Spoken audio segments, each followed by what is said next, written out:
nasionalisme kuat banget. Tuh aku ngerti sama itu. Nah, tak rekam apa? Tak rekam nota.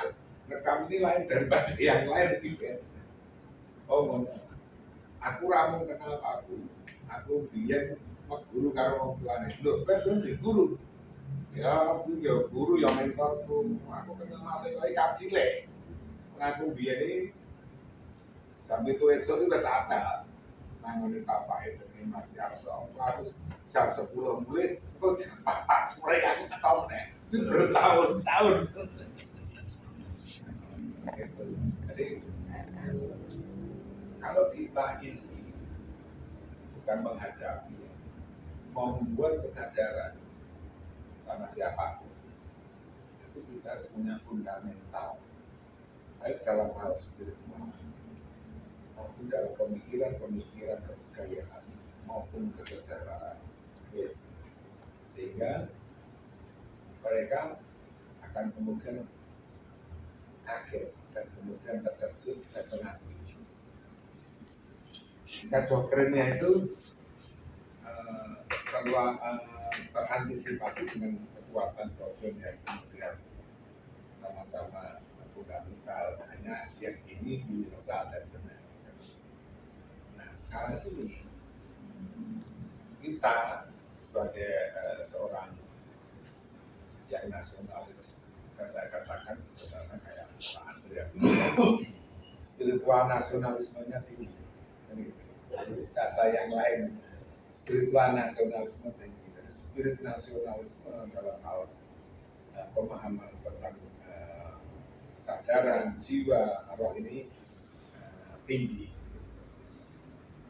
Tetapi memang perlu untuk memiliki sesuatu hal yang fundamental. Contoh, tahun 99 saya pidato di Alas Puro.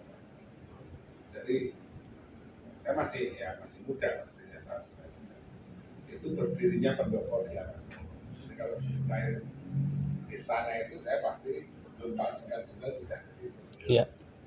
Nah, pidato saya masih ingat adalah kalimat itu.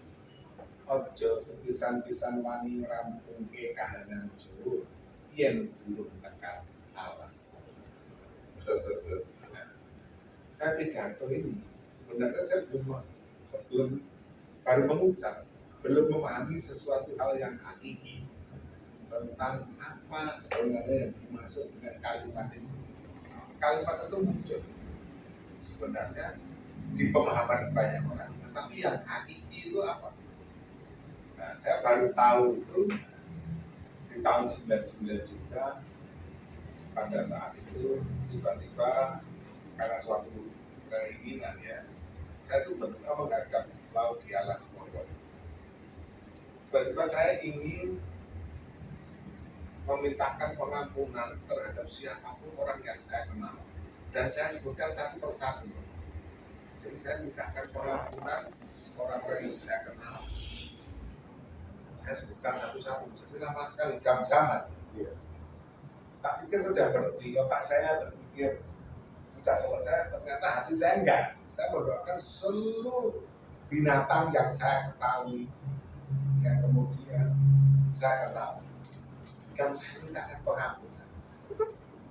Saya pikir berhenti, enggak. Semua pohon, tumbuh-tumbuhan ini saya doakan semua, dan saya mintakan pengampunan. Saya pikir berhenti, tidak. Semua isi alam semesta, jadi airnya saya doakan, batu saya doakan, pasir saya doakan, semuanya saya doakan.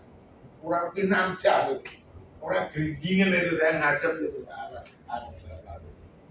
Terus tiba-tiba saya ini mengucap Allah, Allah, Allah, Allah, Allah, Allah, seluruh isi dunia ini.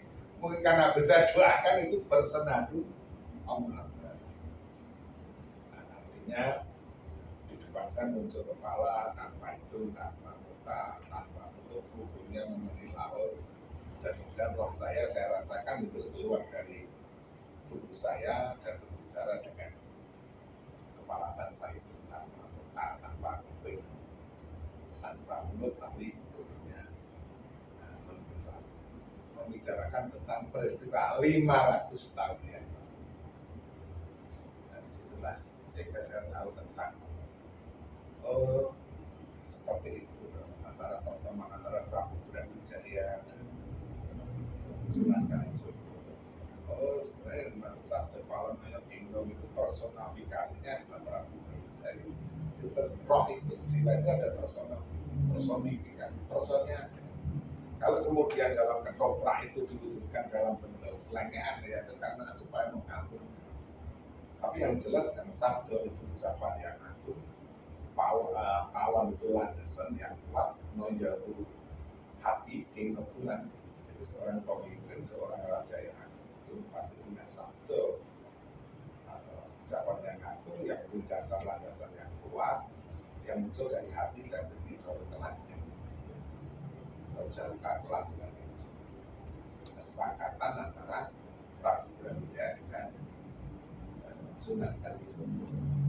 Dan ternyata apa yang sudah disetujui Prabu Brawijaya itu terjadi. Sampai akhirnya lahirlah Mataram Islam, yang mana setelah 7 kali keturunan ketika Nusantara itu tidak menjadi baik, maka diminta kembali memakai sistem kembali pada rajanya sendiri. Akhirnya berakhir jalan Mataram Islam. Pak tadi tanda-tanda itu ada, tanda-tanda Samsul, tanda-tanda ketika Pak Buwono yang sekarang ini punya penasehat. Kalau Mataram Islam itu atau khilafah itu pasti nggak punya penasehat. Karena sampean dalam ingkang sinun Kanjeng Susunan Sewa Padene Aloto Sayyidin Panotobomo. Ya. Jadi pemimpin agama-agama itu di bawah payung beliau. Jadi kejauhan itu sebenarnya dalam konsep ini sudah nggak mungkin bisa jadi rojo ya. Panembahan agung kayak Panembahan Senopati itu sudah 500 tahun yang lalu sudah selesai. Nah, kembali lagi tadi.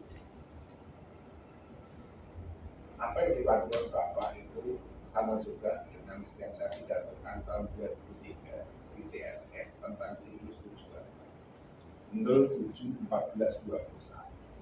Setiap hampir 700 tahun terjadi perubahan peradaban zaman besar. Nah, kalau perubahan peradaban zaman besar itu membagi dunia menjadi 2, bangsa Barat dan bangsa Timur. Yang akan menang ini bangsa Timur atau bangsa Barat? Ketika tahun ini ditandai dengan kelahiran Isa Al-Masih, itu kemenangan bangsa Timur. 7 abad kemudian diwahyukan Nabi Muhammad, kemenangan bangsa Timur. Tapi karena bangsa Timur dengan kepemimpinan spiritual yang nanti kemudian ke agama lupa diri, maka abad 14 Renaissance. Habis itu kemenangan bangsa Barat 7 abad. Pada abad 14 ada filosofi Serno hilang katanya. Serno itu ya hilang, habislah seluruh kekuatan kerajaan di Nusantara. Dan kita dijajah dan lain sebagainya sampai hari ini. Kalau bangsa Timur mau percaya, ya harus memiliki banyak tokoh-tokoh spiritual. Nah, tokoh-tokoh spiritual ini pastinya dengan peran masing-masing, dengan upaya masing-masing. Ya sama, ada yang keras, ada yang lembut, ada yang harmoni, kan gitu. Tapi sebenarnya visinya sama, masing-masing dengan peran yang berbeda, gitu kan. Pasti membutuhkan banyak kekuatan, banyak person, karena memang tidak mudah. Yang dihadapi ini kan juga ribuan orang, puluhan ribu orang. Kalau dikatakan hadapi nanti, ya mungkin sekian persen istilahnya masyarakat kita itu sudah tidak istilahnya memahami lagi tentang nilai-nilai kesadaran. Mereka lebih ke kapital, lebih ke dunia. Itu kan nggak bisa dilakukan sendiri ketika ingin melakukan suatu kesadaran bersama. Sebenarnya saya ini punya teman juga namanya Ida Siwesara. Dia punya murid mungkin sekarang sudah kurang lebih 50 negara. Kemarin ke Amerika itu juga hampir setahun ya. Ke Eropa, Amerika Selatan, Amerika Tengah keliling. Nah, muridnya ini adalah guru yoga dunia, guru master meditasi dunia. Nah, saya pernah diundang 3 hari menjadi narasumber tunggal. Padahal saya ini nggak bisa bahasa Inggris, berarti kan nggak bisa ngomong. Harusnya bisanya memberikan contoh terhadap master yoga dunia, master meditasi dunia, di mana orang ini sudah belajar di Cina, di Tibet, di India itu puluhan tahun, tetapi mereka mempunyai pendapat bahwa ilmu-ilmu baik meditasi yoga dan lain sebagainya, pengolahan energi, kesadaran yang di Tibet, di India, di Cina itu sudah ilmu bangsa barat. Cirinya apa ilmu bangsa barat? Kalau meditasi itu kalian diminta untuk konsentrasi pemikiran, pasti ilmu bangsa barat. Pokoknya segala sesuatu yang kemudian memakai pemikiran itu ilmu bangsa barat. Karena ilmunya asli bangsa timur itu dari seluruh jiwa. Maka para nabi itu kan bangsa timur itu pasti jiwa. Apa yang dilakukan kadang tidak realistis, ya kan? Tetapi ya kadang kalau keselamatan itu seluruh jiwa roh kan tadi Bapak mengatakan di situ. Nah, saat itu akhirnya saya menunjukkan dengan menarik. Saya di depan para ahli yoga dunia ini saya menari karena sebenarnya tidak ingin menari, tapi saya bilang karena ini berangkat itu jam 10 pagi, Pak, nanti pulang 2 malam, kan capek. Akhirnya saya bilang ini istilahnya pinggang saya capek, saya bisa menyembuhkan pinggang saya sendiri dengan bergerak memakai energi yang ada dalam diri saya. Akhirnya saya ya kayak menari itu, mereka kaget dan mengatakan begitulah yoga. Jadi mereka mencari yang namanya yoga. Dalam bahasa mereka, saya juga nggak tahu ini namanya apa. Ya, seperti bahasa ini tadi, ada yang mengatakan itu bahasa Ajisaka, ada yang mengatakan itu bahasa ibu bangsa-bangsa di dunia, ada yang mengatakan itu bahasa mantra, ada yang mengatakan itu bahasa Sanskerta. Ini lebih tua dari bahasa Sanskerta. Tapi yang jelas, memang dengan bahasa itu yang saya kasih nama bahasa bumi, saya kasih nama sendiri. Bahasa bumi ini kan sebenarnya sama dengan bahasa tanah. Sebenarnya bahasa bumi atau bahasa tanah ini adalah bahasa yang ada di semua bangsa-bangsa di dunia.